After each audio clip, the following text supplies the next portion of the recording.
তাইলে এই সুকান্ত কে, এর অভিযোগ কে, জসিম কে, তাদেরকে এত বড় স্পর্ধা, এত বড় বুকের ফাটা কে নিয়েছে যে একটা লোকের বিরুদ্ধে অভিযোগ নাই, ৬৬ ধারা নাই, তাকে থানার মধ্যে নিয়ে লিখতিক শট দেওয়া, তাকে থানার মধ্যে নিয়ে মাইক করা, এত বড় স্পর্ধা কে? সে কে? চোখ বেঁধে এরপরে তাকে নির্যাতন করে, তাকে রিমান্ডের আবেদন ছাড়া তার গায়ে হাত তুলে সে কে?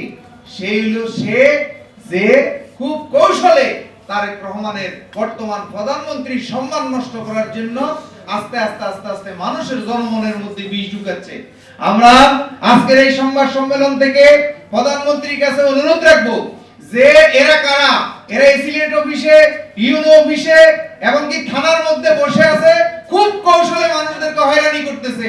আমার একটা মামলা সিলেট অফিসে গেছে, আজকে 6 মাস হয়ে গেছে, সে তদন্ত করার খবর নাই। তাইলে এরা কারা? এরা এই যে আমার মতন ব্যক্তিকে যদি হয়রানি করে, তাহলে সাধারণ মানুষকে, আমি এদের কাছে বারবার গেছি, এরা কোনো তদন্ত এখনো নাম বন্ধ নাই। তাইলে এরা কারা?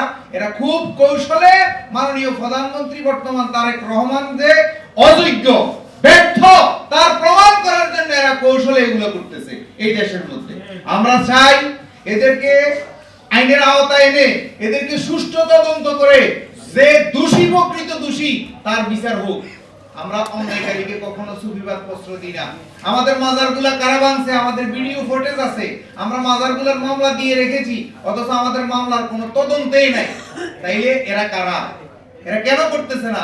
এরা মূলত তারেক রহমান অযোগ্য, অথর্ব, ব্যর্থ একটা প্রধানমন্ত্রী প্রমাণ করার জন্য এই এসিলেন অফিসে, ইউনো অফিসে, থানার মধ্যে এবং কি সরকারি বিভিন্ন জায়গার মধ্যে ছড়িয়ে ছিটিয়ে আছে।